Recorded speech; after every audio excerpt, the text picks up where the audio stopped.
Hey, Jay here with All Balls Racing Group. Today we're going to give you some tips on installing our heavy-duty 6-ball axles on a Honda Talon. We got our rear axle, front axle. We're going to install all four right now. The thing's racked up, ready to go. If you don't have your own rack, which not everybody does, you'll be doing it, raising it up, getting yourself secure and doing each one at a time. But we're going to give you some tips on that right now. Okay, so as you can see, these are a direct replacement axle. Heavy-duty, as good or stronger than the stock axles for a much better price point. Axles can get in a rollover, whatever kind of situation. These things take a lot of abuse. So these Honda Talons, a little stronger. We haven't had much issue, but we're going to show you how to do it. And this is a really good option for Honda Talon owners when replacing their axle. Our wheels are off, and we're ready to start working on this thing. Okay, so our guys at West Coast UTV are helping us out on this install, and they haven't worked on many Hondas yet, or really any. So this is new to them, but they're pretty familiar with working on UTVs, so it's a relatively simple process. Right now, getting the cotter pins out of all the areas that have them. He's given us some few tips on some other things we can find. They're a little easier than some of these cotter pins, little Toyota clips he called them, but it's a secret. But anyway, we're getting all those off. Those can be a hassle, and you're going to need some new ones, of course, which we have with some of our new parts.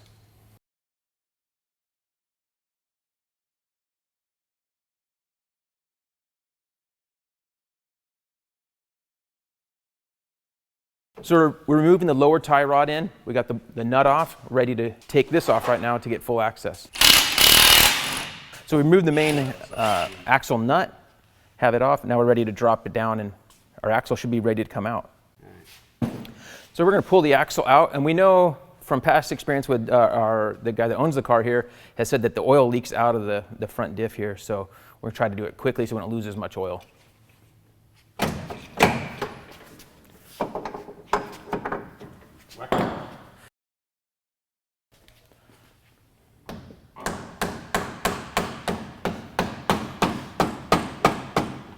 So it went on pretty smoothly. We did have one guy here guiding it in, and then we put the stock nut on here to hit it on and get it on nice and firmly, and it bottomed out real nice and easy.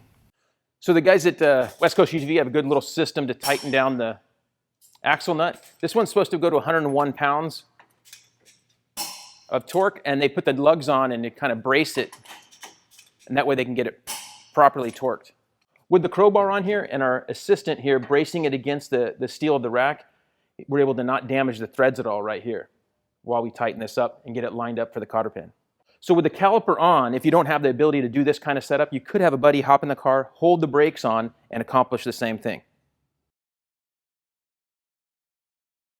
We put a little medium Loctite on basically everything we had off, especially since this vehicle is going to be raced. We want to make sure everything's good, tight, and snug.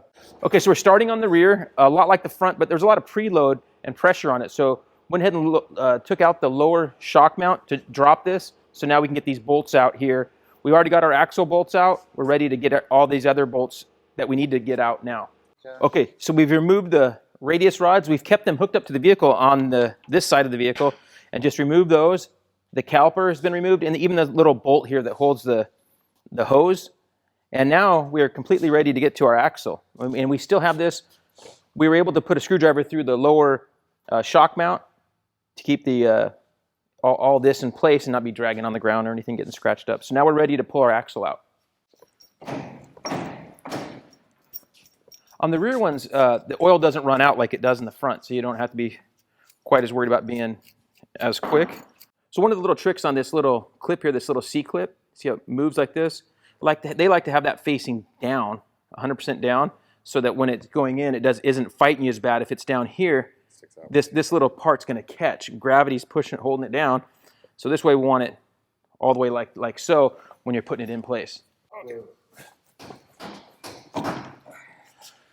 So right here, if you don't have a third guy to help you, you could have this tied up here out of the way as well, like we did in the front.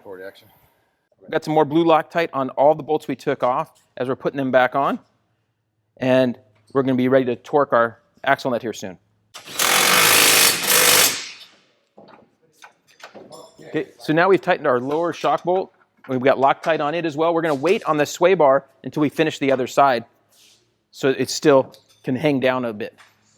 So we learned on the other side, it's probably better to have the rotor off because it does free float here. It's sitting here and you think it could stay, it could fall right off. So it's better just to have it off. Again, on this side, held up the trailing arm here with our screwdriver into the shock. And now we're fully accessible and have gotten the axle out and we're ready to install our axle. We've got grease on our axle, got the C-clip pointing the right way, and we're ready to install the axle.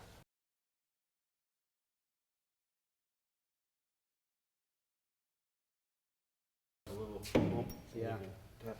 That's good. Tap it in.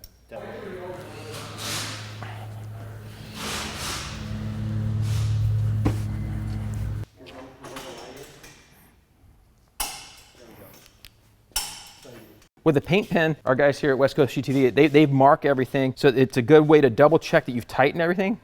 They go through and mark everything that they've loosened and retighten it. And then also you can keep an eye on it. If it ever moves, you'll be able to tell that it's moved by the paint mark.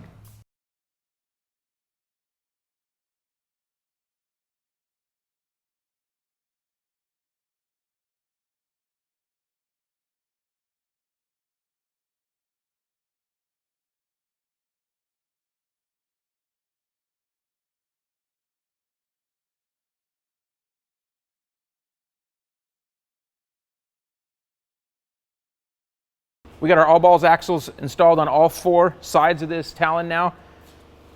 We've got our wheels back on, just gonna torque those down, and this thing's ready to roll.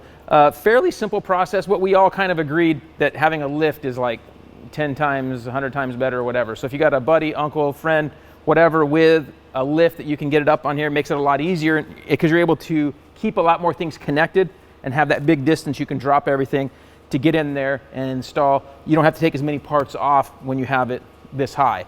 So that makes it really nice, fairly cut and dry deal, and should be really good for this Honda Talon long term.